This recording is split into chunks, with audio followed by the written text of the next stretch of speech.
Well, hey, heidi ho, and welcome to another episode of John Henry's book reviews, or book reviews with Johnny Boy. Today, we're talking about Tin Pan Alley, the composers, the songs, the performers, and their times.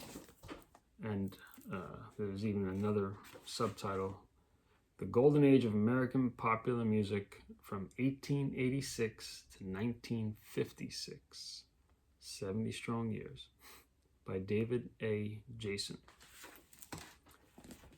All right, so this Tin Pan Alley book was sitting on my shelf for months after I'd ordered it, because I order a bunch of books at one time usually. And I knew I wanted to read it. I like the cover of it, and it's thick. There's some photos, maybe I could find them, but I knew that it was going to be most likely a little bit like a textbook, because how you can actually tell a story of so many diverse musical and cultural moments coming together. There's no story in this book, although it's a lot of small stories sometimes. And sometimes it's just like this guy wrote this piece and then he wrote this song and this musical, and it's just more of a list. But anyway, I'll say this is a great book. And it's a great book if you care about Tin Pan Alley, if you care about American history, if you care about music history, modern music history. This is kind of where it all began, the modern music business. So, it's, if that matters to you, this would be of interest. I always want to know more music from the 20s, from the 30s, 40s, before that even. I just had this weird illusion that there wasn't that much music before the 20s or something. Completely false. There was tons. It's just hard to access it. Even today with the internet, you gotta really know what you're looking for in a way. But so in college days, I was a music student. I had a music composition major for college, and that involved a lot of a certain degree of music history. And so I took American music history class, I took jazz history class, and I read a lot of these type of books, maybe not a lot, but a few. And I was just fascinated by this. And nothing about Tin Pan Alley, but a lot of the names, the composers, the performers I was familiar with from my college days. And, I'm a member of ASCAP, the American Society for Composers and Publishers, or Performers, whatever it is. And so this book gave me a lot to think about. It's not the type of book that you can understand everything, because just so much information. It's kind of an encyclopedia of sorts, so you don't read it in the same way where, like, what happens next. It's not like that. But it is a tiny bit because it's in chronological order. So it's like, oh, I wonder what's coming up in the next 10 years or the next period of history. So I'll tell you there's a picture of actually Tin Pan Alley, one of the buildings there, which was 45 West 28th Street, New York City. This was around 1905. So the book is mainly these sections: the birth of Tin Pan Alley, 1886 to 1899. How this business was just kind of from these entrepreneurs, these like visionaries, these people just couldn't help themselves. They want to put music onto paper and sell it, and it's just fascinating how that happened with the help of song pluggers. Song pluggers was a big thing. These piano players who would play the sheet music for people to sell it. How else are you going to know if you want to buy the sheet music? You got to hear it. So you'd have these live piano players that went around playing it, sometimes just in one location, sometimes traveling around. Chapter 2, the alley grows from 1900 to 1910. It starts to have more of a foothold in mainstream society. And 3, the alley's influence spreads 1911 to 1918. So it's getting stronger. This is where you start to more easily access some of this music. I mean, nowadays, looking back, and some of the songs would probably be familiar to the everyday person. I don't know how many for nowadays, but I certainly know a bunch of them.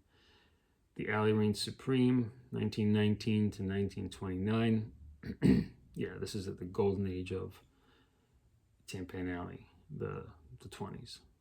And then you got the Alley in the movies, so things just run dry at the Great Depression, and the movies go from silent films to talkies, and all of a sudden music's a part of it. And there's new opportunities in Hollywood, more so than in New York City, where the Tin Pan Alley is, or the East Coast. And a lot of these composers are, enticed to go west and apply their skills at movies. Some of them are pretty disappointed because the movie making is a lot different than Broadway making shows. There's just a lot less excitement, it's a lot slower, but it happens. So the Alley in the movies, that's basically the 30s, and then the Alley goes to war, that's the 40s. So, Tin Pan Alley responds to World War II with writing a lot of songs related to it, even though World War I had more songs written about the war effort. There were a lot more quality songs written in World War II era and recorded. Of course, recording technology had increased a lot between the 1910s and the 1940s. And then the death of Tin Pan Alley, 1950 to 1956, pretty much wraps it up as radio DJs became popular and the buying audience of music became less middle-aged people in their 30s and on, more the 20s, 30s and on, and to older age, I guess, it became more to teenagers. And once teenagers got interest, it was much more about the sound, those drums, the actual voice of the vocalist, and the arrangement itself. So getting a piece of sheet music compared to just listening to Elvis's album, for example, or a rock and roll album, was totally not the same thing. Sheet music was not satisfying and not necessary because you get the experience with the record itself or listening to the radio. So all of a sudden, and Tin Pan Alley didn't know how to didn't see the value of keeping up with rock and roll or the new pop music the teenagers were listening to, and it just kind of faded. I don't exactly know when certain publishers closed or anything. They didn't get into it, but there's really not much Tin Pan Alley to speak of after 1956. So that's considered the death of it. So a 70-year run. You got incredible composers. Here is George Gershwin. I think this is Rodgers and Hammerstein, I think. It's Cole Porter. There's Irving Berlin. And there's some other good pictures. It's different, man, but it's so similar too. When you learn about, obviously there's going to be crossover with Hollywood. There's crossover with vaudeville. Just business itself. And of course, culture. When airplanes came into being, there were songs about airplanes. When a president was going to get married, there was a song about the president gets married. Came out that week. That's a counter little sheet music being sold at a Macy's or something like that. It's called Hillman's. That was devoted to music, actually. Okay, so Irving Berlin over here. So if you don't know, a lot of other notables, but if you don't know, Irving Berlin was the guy who wrote White Christmas. At the the time of the writing of this book, which was 1988, published, that was the biggest selling song of all time. I think possibly sheet music and recordings. So this book really inspired me to learn more about these composers, and it's hard to, remember what I read because, like I said, there's so many little factoids. But what it definitely did was increase my interest in and awareness of certain composers and their arcs. And I watched documentaries as I'm reading it, about Irving Berlin. I got a bunch of books that are related. So Jerome Kern, one of these incredible American composers, did Showboat. I didn't read it yet, but that's something I was also interested in from this book. Jelly Roll Morton. Since college, I've been curious about this guy, and this just reminded me. If I want to learn about the very beginning of jazz, this guy is one of the guys to know about. Al Jolson.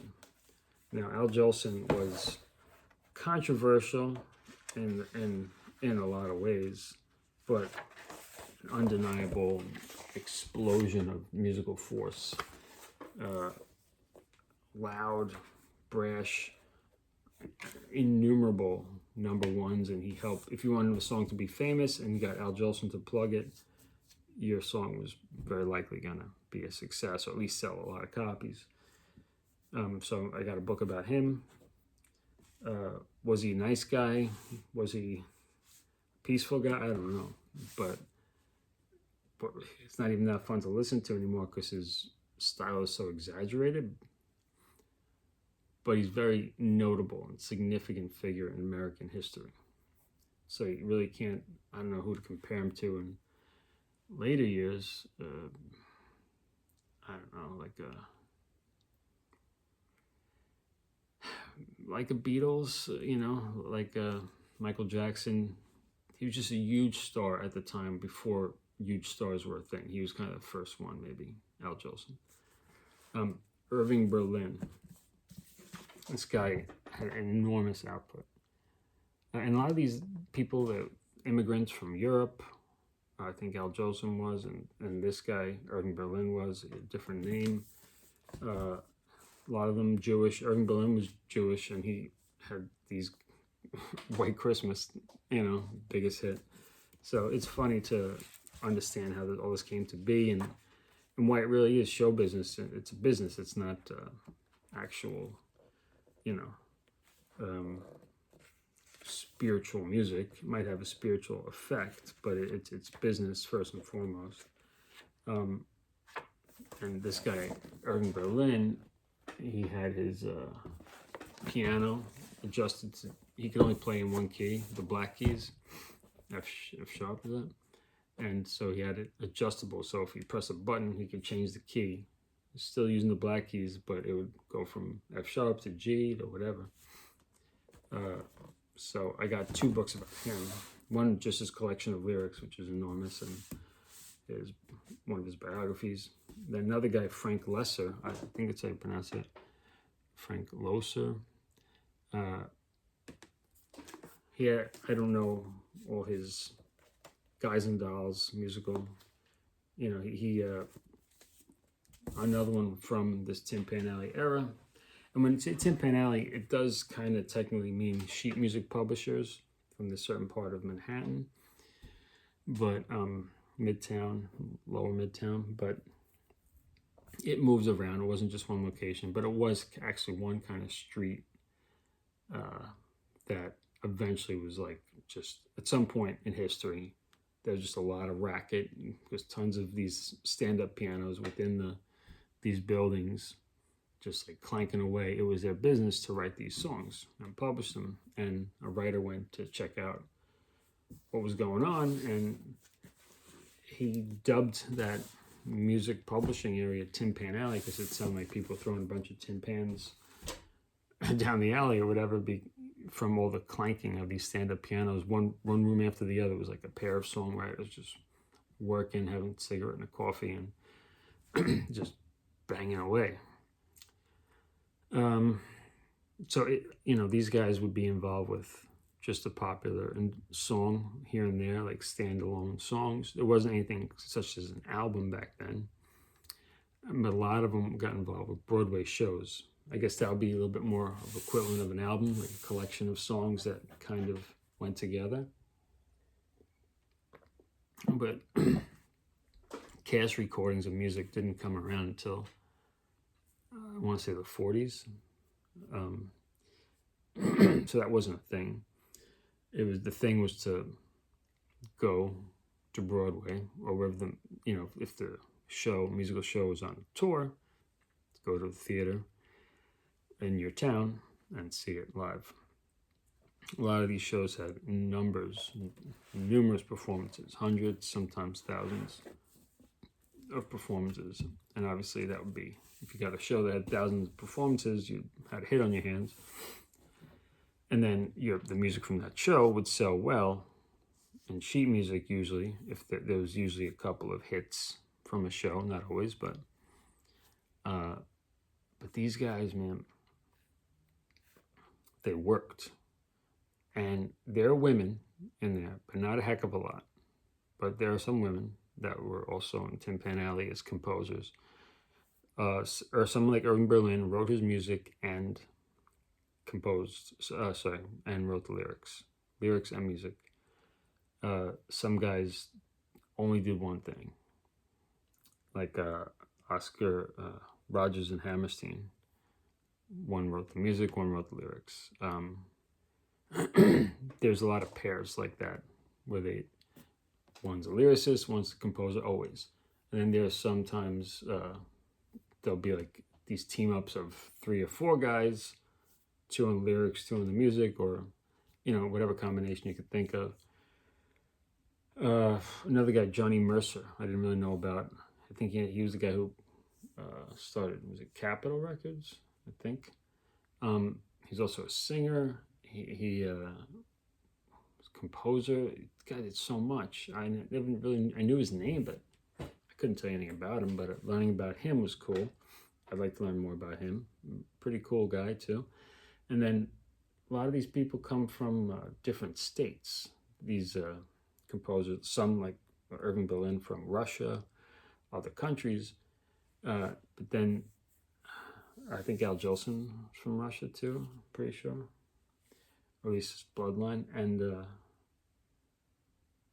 then you see how it ties into Hollywood and this entrepreneurial way of thinking. And publishing company will come up, and then like 3 years later they fold, and then they go into business with their rivals, and it's exciting stuff. Of course, World War I, there was tons of music about it, and right before the war, they're writing music kind of against it, that we shouldn't join, keep our boys at home. And then America decides to join the war, and then there's Tin Pan Alley songs about let's go get them in Europe or whatever, over there. And it's just interesting to see how our world works. The Gershwin brothers were great to learn about. Also a team. George wrote music. Ira wrote the words. George died young, learning about him. Paul Whiteman and his orchestra, the king of jazz. There wasn't as much about jazz as I might have expected, but Tin Pan Alley is not jazz. Tin Pan Alley is popular music, so it would be like where jazz had a moment to cross over to popular music. Popular music is very opportunistic. So it takes whatever it looks like as an opportunity to make some money, make quick buck, get a little more fame, or get in the public eye, and it takes it. So jazz comes from a different perspective. It's like that's the music they make, and obviously people need to survive, so they're going to play dance music if that's how they're going to get paid or whatever. But it just comes from a different source, let's put it that way. And then occasionally jazz and Tin Pan Alley will merge, or Broadway and jazz merge, but these are all kind of their own original streams that have sources elsewhere that eventually merge into new streams. Yeah, to converge is fascinating stuff. Okay, I'm gonna leave it at that. So, Tin Pan Alley by David A. Jasen, published 1988. It's a great resource. You know, the print is nice. You can read a little section here and there. It's not chronological in the sense that it focuses on 1 year at a time. It focuses, a chapter will be about a period of time, but then within the chapter, it'll talk about one composer after another, or a team, or the dances that were hot. It goes into these like subcategories or subjects, and it's, I can understand why this is pre-internet that he wrote this, so you have to just write information as it makes sense to, and you can't really get accurate timelines. It's a kind of impossible task. So it was really well done the way it's written. A little boring, hard to remember what you're reading sometimes when it's just a list of, this guy composed Be My Little Baby Bumblebee, 1912, was composed by Henry I. Marshall and Stanley Murphy, the same team who 2 years later wrote another million so I Want to Linger. And the next paragraph is just about two different people with a different song on a different label, and you're like, what the heck? It's hard to keep track of it, but I like to read it because this matters to me. I want to record a lot more songs from old eras, and it inspires me to write music a little bit too. So anyway, that's that. Till next time, keep reading.